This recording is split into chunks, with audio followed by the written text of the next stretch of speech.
To look back is not necessarily to be nostalgic. When I come to Sandringham each year, I like to reflect on what Christmas must have been like when King Edward VII, my great-grandfather, and Queen Alexandra first came here as young parents. I remember my own childhood Christmases here, with my father and mother and a great family gathering. And now I delight in seeing my children and grandchildren enjoying the same traditions. Christmas is the celebration of the birth of the founder of the Christian faith, an event which took place almost 2,000 years ago. Every year at this time, we are asked to look back at that extraordinary story and remind ourselves of the message which inspired Christ's followers then and which is just as relevant today. At Christmas, I enjoy looking back on some of the events of the year. Many have their roots in history, but still have a real point for us today.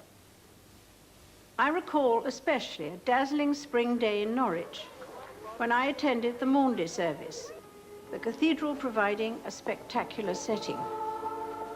The lovely service is always a reminder of Christ's words to his disciples, "Love one another as I have loved you." It sounds so simple, yet it proves so hard to obey. In June came Trooping the Colour, a vivid reminder of this country's proud military tradition and of the discipline and dedication which our servicemen and women show in their taxing tasks of peacekeeping in many distant parts of the world.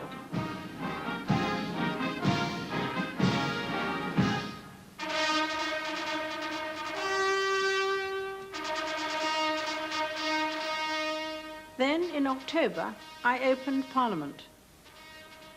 This is not just a state occasion, but is also symbolic of the process of parliamentary democracy, which we enjoy here in Britain and in so many countries of the Commonwealth. It is a process which seeks to express the ideal of the equality of all citizens under the law. So the past, with its traditions, has its lessons for us in 1996. And in this year, in our travels, Prince Philip and I have also been looking to the future. I and all my family have always felt that one of our most important duties is to express in our visits overseas the goodwill of our country towards friends abroad, near and far.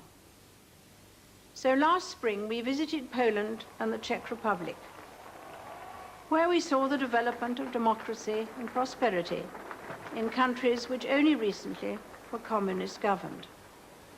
And everywhere we received the best of welcomes.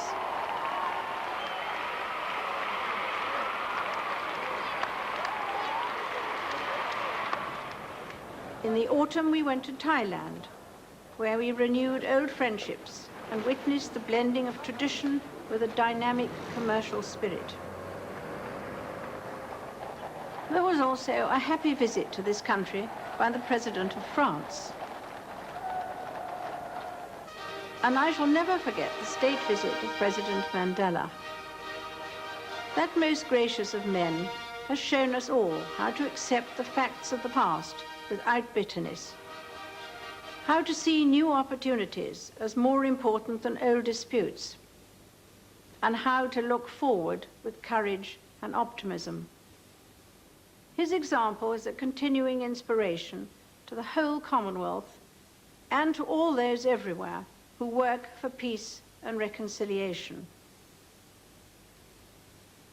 Each year brings its share of difficulties for many families.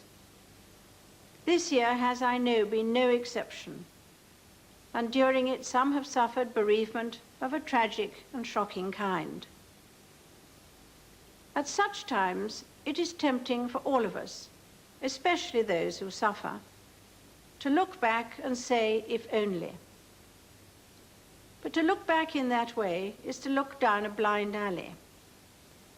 Better to look forward and say, if only. If only we can live up to the example of the child who was born at Christmas, with a love that came to embrace the whole world.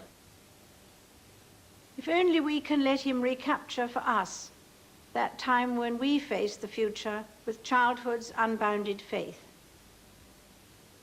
Armed with that faith, the new year, with all its challenges and chances, should hold no terrors for us, and we should be able to embark upon it undaunted. My family joins me in wishing each one of you a very happy Christmas.